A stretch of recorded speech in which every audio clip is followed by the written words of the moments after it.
Here to help us do exactly that is Donald Palmer, the vice chair of the U.S. Election Assistance Commission.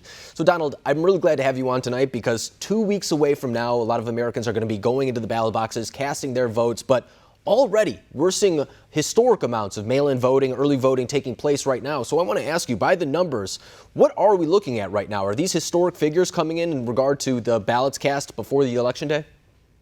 Well, absolutely. Right now, we're heading for record turnout. You've had 35 million individuals vote already in the election. You have multiple jurisdictions and states with early voting. You know, just in my jurisdiction, in my county here in Florida, 20% of the entire registered voters have already voted. 3.2 million voters in Florida, 1.2 million in Ohio, over 50% of the entire 2016 early voting has already voted in Ohio. So that gives you a picture of what's going on with individuals voting so early.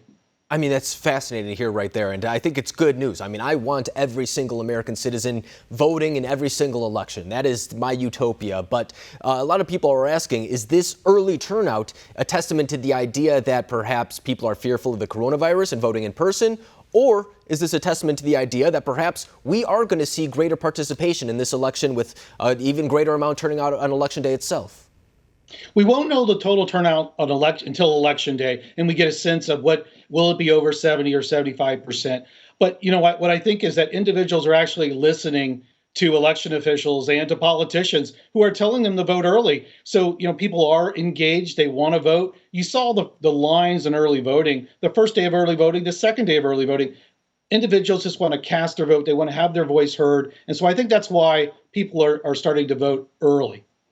And, you know, I've heard that taking place all over the country so far. In fact, we've seen long lines taking place. In fact, I was just talking to my mom about this. She went to vote and she had to turn around because she wanted to go to Costco before it closed or something like that. But she's going back. Mark my words. I'm going to force her to. But you do bring up an interesting point, and it's the idea that on Election Day itself, we've been told that we may not know the results. We may have to wait a couple of days afterward to count this surplus of mail-in votes, whatever it may be. So do you think that you can explain really how that works? Do they count first the in-person votes, and then if it's within the margin of error, they start counting in the mail-in votings? How does that process work? Well, they're going to count every ballot. But what happens is when you go into a polling place, you're going to take your ballot and you're going to insert it into a tabulator, and it's counted right then and there. So that's during early voting and Election Day. When you talk about a vote by mail or absentee, that ballot has to be processed. That signature has to be verified. Your last four or driver's license number has to be verified.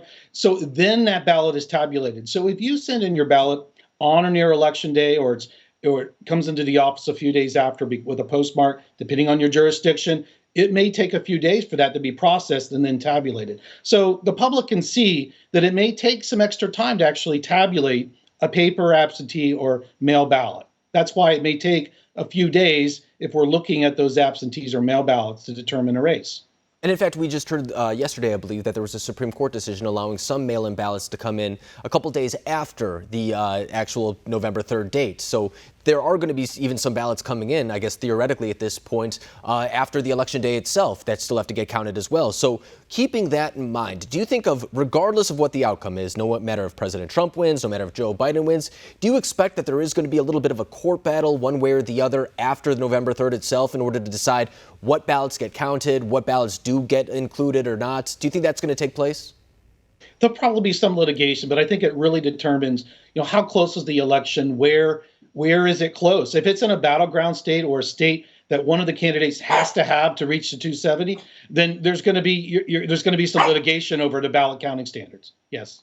Yeah, and I think that's something, too, that a lot of people are preparing for, and it's one of the reasons, in fact, too, why a lot of media outlets don't want to get necessarily ahead of themselves and calling certain states on election night itself, because I've heard a lot of media pundits say that what they can expect is that perhaps President Trump will have a little bit of a lead in some of these key swing states, and then they're going to start counting the mail-in ballots afterward, which could swing it either way. I mean, that's at least what I was reading the New York Times just recently. So do you think that is something that people should expect to be a little bit careful about, maybe hold their breath on election night itself and be patient with the results as they roll in? I think with most states, like Florida, for example, or some of the other battleground states, they're going to be processing those absentee and mail ballots as they come in. So most of them will be counted on election night. But just as we saw in 2018 in Florida, when you had a late rush of absentee or mail ballots that came in, it may take a few days to make sure those are tabulated correctly so we have the final results. And you saw what happened in Florida. It then went to a recount for those 3 statewide races, and you saw that in the end, the recount showed that it didn't change much. But when you have a lot of ballots that come in right on election night, it could take a few days to make sure those get counted. Yeah, and I think every candidate knows exactly where they were when Florida was called, no matter if they were the one who won it or lost it. It's one of those pivotal states that, I mean, it could be, once again, the whole decision maker this upcoming election, too. So I think that's going to be one of the states to keep an eye on as well. But I think regardless, we should be expecting a very close race. Donald Palmer, I really appreciate you coming on the program tonight, breaking down what we can expect on November 3rd and possibly the days after. Thank you. Thank you very much.